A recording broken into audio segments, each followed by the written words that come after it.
Pick set করার জন্য প্রথমে 3 আইকনে চাপবেন, তারপর থেমে চাপ দেবেন, তারপর নিউ থেমে চাপবেন, পিকের অপশানে চাপবেন, গ্যালারিতে চাপ দেবেন। আপনার পছন্দ মতো যে পিকটা এডিট করতে চান সেই পিকটা সিলেক্ট করবেন,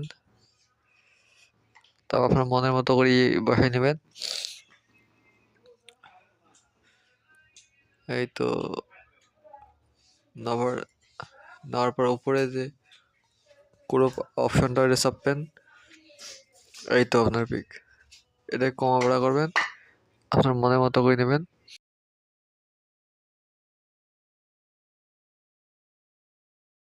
তারপর উপরে সেভ অপশনে সেভ দেবেন, সেভ অ্যান্ড অ্যাপ্লাই চাপ দেবেন,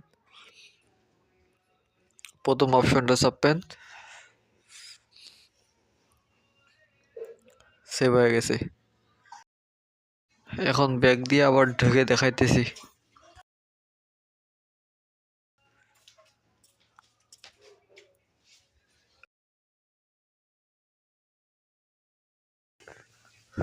ওকে, তো ভিডিওটি ভালো লাগলে সাবস্ক্রাইব করবেন।